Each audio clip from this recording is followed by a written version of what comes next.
Look around you. A computer is nearby. It might be on your desk, it might be in your pocket, or hey, it might even be on your wrist.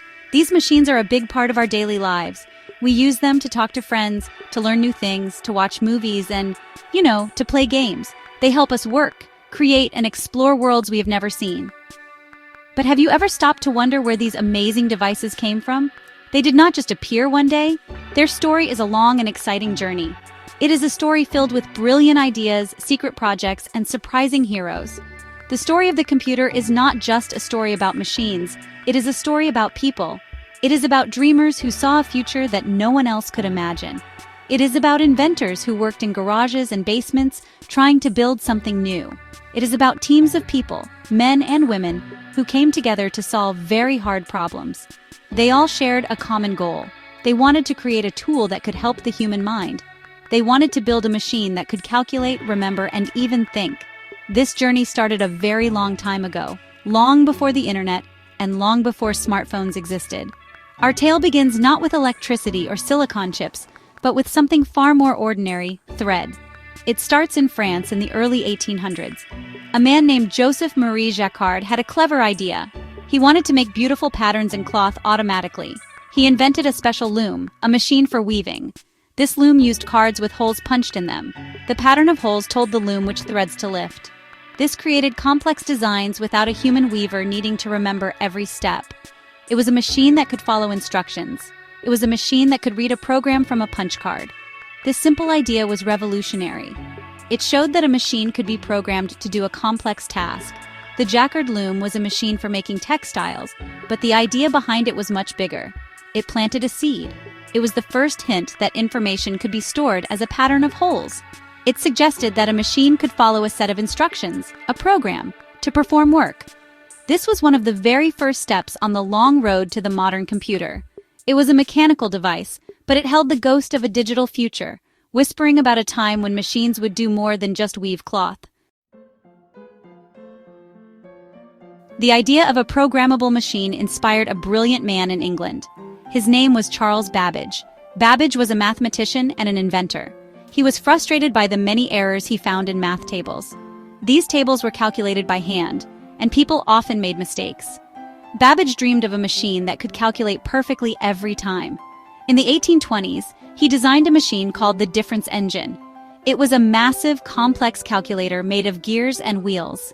It was designed to compute tables of numbers automatically.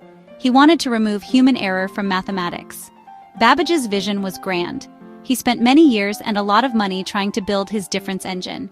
The government gave him funds, but the machine was too complex for the technology of his time. The parts could not be made precisely enough. But Babbage did not stop dreaming. He came up with an even more amazing idea. He designed a new machine called the analytical engine. This was not just a calculator. It was a general-purpose computer. It could be programmed with punch cards, just like the Jacquard loom. It had a memory, which he called the store, and a processor, which he called the mill. The analytical engine was a machine far ahead of its time. It was the blueprint for the modern computer, conceived a century before one was ever built. And Babbage did not dream alone. He worked with a remarkable woman named Ada Lovelace. She was the daughter of the famous poet Lord Byron. But Ada was a brilliant mathematician. She understood Babbage's analytical engine better than anyone. She saw its true potential. She realized it could do more than just calculate numbers. She imagined it could create music or art if the information was translated into numbers and symbols. Ada Lovelace wrote detailed notes about the analytical engine. In these notes, she created what many consider to be the world's first computer program. It was a set of instructions for the machine to calculate a specific sequence of numbers. Because of this, Ada is often called the first computer programmer. She was a true visionary. She saw that a computer could be a partner in creativity. Babbage, the inventor, and Lovelace, the prophet of the computer age, imagined a future where machines would extend the power of the human mind. Their machines were never fully built, but their ideas became a guiding light for future generations. For many decades, Babbage and Lovelace's dream remained just a dream. The world needed another push to turn their ideas into reality. That push came from a terrible event, World War II. During the war, secret codes were a powerful weapon. The German military used a machine called Enigma to send secret messages. The Allies needed to break these codes to win the war.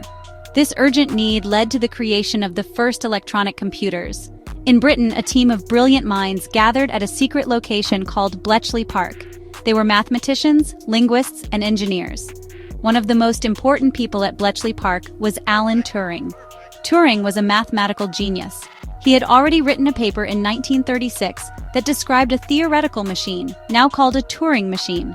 This machine could solve any problem that could be described with a set of instructions. It was the fundamental concept of a modern computer. During the war, Turing and his team built a machine called the bombe to help break the Enigma codes. Later, an engineer named Tommy Flowers built an even more powerful machine called Colossus. It was the world's first programmable electronic digital computer. Colossus was a giant. It was filled with thousands of vacuum tubes, which were like small light bulbs that could act as switches. It was used to break the even more complex Lorenz cipher, used by German High Command. Colossus was a huge success, but it was also a huge secret. Its existence was kept hidden from the public for decades after the war. The people who built and operated it, many of whom were women from the Women's Royal Naval Service, could not speak about their amazing work. This secrecy meant that the world did not know that the first electronic computer was born in Britain. Across the Atlantic Ocean in the United States, another team was also building a giant computer. At the University of Pennsylvania, John Mauchly and J. Presper Eckert designed the ENIAC, the Electronic Numerical Integrator and Computer. It was built to calculate artillery firing tables for the United States Army. ENIAC was even bigger than Colossus.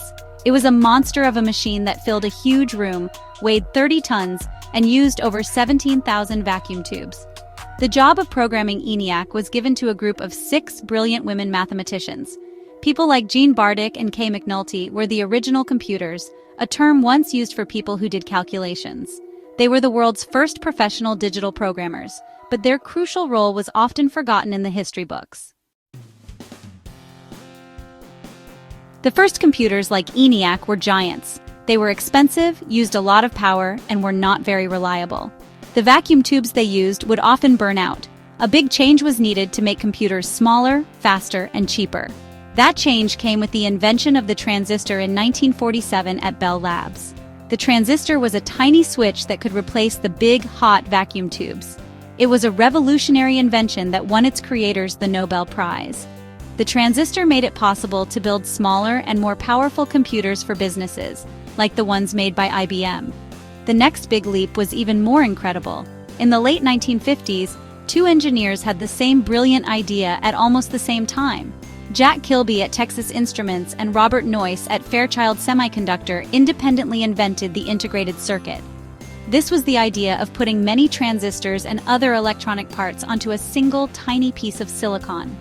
This tiny piece of silicon was called a microchip. The microchip changed everything. It allowed companies to build machines that were thousands of times more powerful than ENIAC, but small enough to fit on a desk. The age of the microchip had begun. This new technology opened the door for a new kind of dreamer. These were not big companies or governments. They were young hobbyists and rebels working in their garages. They did not see computers as just tools for big business. They dreamed of computers for everyone. In California, a group called the Homebrew Computer Club was a place for these dreamers to meet and share ideas. 2 members of this club were Steve Wozniak and Steve Jobs. Wozniak was a brilliant engineer who could design simple and elegant computers. Jobs was a visionary who knew how to turn those designs into products that people would love. Together, they started a company in a garage. They called it Apple. In 1976, they built the Apple I, a simple computer for hobbyists. Then they created the Apple II, which was a complete personal computer that was easy to use. It was a huge success. At the same time, another young man named Bill Gates and his friend Paul Allen started a company called Microsoft. They created software that made these new personal computers useful. The dream of a computer in every home was starting to come true. This was not just about technology. It was a cultural revolution that put the power of computing into the hands of ordinary people. Early personal computers were powerful, but they were still hard to use. You had to type strange commands on a black screen with green text. The next big step was to make computers more friendly and intuitive. The idea for this came from a research center called Xerox PARC. Researchers there developed something amazing, the Graphical User Interface, or GUI. This was the idea of using pictures or icons and a little pointing device called a mouse to control the computer. You could click on pictures instead of typing commands. It was like opening a window into the digital world. Steve Jobs visited Xerox PARC and saw the potential of the GUI. He was inspired. He took these ideas and used them to create the Apple Macintosh in 1984. The Macintosh was the first successful personal computer with a graphical user interface and a mouse. It was revolutionary. It made computers easy and fun for people who were not experts. You could point, click, drag, and drop. This way of interacting with a computer is still the standard we use today on all our devices. It was a key step in making computers a tool for everyone, not just for programmers and hobbyists. While computers were becoming more personal, another revolution was happening in the background. It was the development of the Internet. The Internet started as a US military project in the 1960s called ARPANET. The goal was to create a computer network that could survive a disaster. If one part of the network was destroyed, messages could still travel through another path. For many years, it was only used by scientists and researchers to share information. It was a powerful tool, but it was not accessible to the public. It was a world of text and complex addresses hidden from view. That all changed in 1990. A British computer scientist named Tim Berners-Lee, working at a research center in Switzerland, invented the World Wide Web. He created a system to link documents together using hyperlinks. He also created the first web browser and web server. This made it easy for anyone to create and access information on the internet. Suddenly, the internet was no longer just for scientists. It was a web of knowledge, pictures, and sounds that anyone could explore. The GUI made computers easy to use, and the World Wide Web gave them something amazing to do: connect to the entire world. The personal computer and the internet changed the world. People could work from home, they could access a global library of information, they could connect with people on the other side of the planet. But the computer was still mostly a box that sat on a desk. The next step in this incredible journey was to make the computer mobile. We wanted to take the power of the internet and computing with us wherever we went. The first attempts were devices like laptops and personal digital assistants, or PDAs, but they were often clumsy and had limited functions. The dream was to put a true computer in your pocket. This dream became a reality in 2007. Steve Jobs and Apple introduced the iPhone. The iPhone was not the first smartphone, but it completely redefined what a smartphone could be. It combined three things into one small, beautiful device: a phone, an iPod for music, and a true internet communicator. It had a large touchscreen that you could control with your fingers. It had a full web browser, so you could see the real internet, not a simplified version. It was a powerful computer that fit in the palm of your hand. The iPhone started a new revolution in personal computing. The iPhone's success was not just about the hardware, it was also about the software. Apple created the App Store, a marketplace where developers could create and sell their own applications or apps. This unlocked a universe of possibilities. Suddenly, your phone could be a game console, a navigation system, a language translator, a fitness trainer, or a movie studio. Other companies, like Google with its Android operating system, followed this model. The smartphone became the central device in our lives. It connected us to our friends, our work, and our entertainment 24 hours a day. Today, billions of people carry these powerful computers with them everywhere. They have changed how we live, work, and communicate in ways we could not have imagined just a few decades ago. We use them to navigate our cities, order food, manage our finances, and capture our most precious memories. They are the result of that long journey that started with a weaving loom, continued with giant wartime machines, and was fueled by the dreamers in their garages. The computer is no longer a machine on a desk. It is a constant companion, a window to the world that we hold in our hands. The journey of the computer is far from over. In fact, we are now entering what might be its most exciting chapter yet. For decades, computers have been amazing tools that follow our instructions very, very quickly. But now, we are teaching them to learn for themselves. This is the field of artificial intelligence, or AI. AI is not a new idea. Alan Turing himself proposed a test, the Turing test, to see if a machine could think like a human. But only recently has computer power become great enough to make incredible progress in AI. We see AI all around us now. It recommends movies for us to watch on Netflix. It helps our smartphones understand what we say. It powers the navigation apps that guide us through traffic. But AI is becoming much more powerful. Programs can now create stunning art, write poems, and even compose music. They can analyze complex medical scans to help doctors find diseases earlier. This type of AI, known as machine learning, works by finding patterns in huge amounts of data. It is a new way of computing, where the machine learns and improves on its own, sometimes in ways we do not fully understand. This raises big questions for our future. As AI becomes more intelligent, what will our relationship with machines be?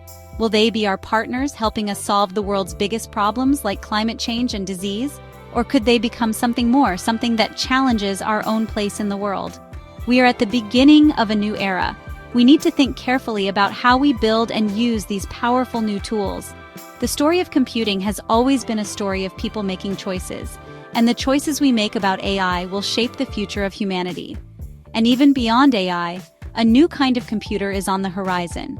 It is called a quantum computer. These machines are based on the strange and wonderful rules of quantum physics. They do not use simple bits that are either 0 or 1. They use qubits that can be both 0 and 1 at the same time. This allows them to explore many possibilities at once. Quantum computers have the potential to be millions of times more powerful than today's supercomputers.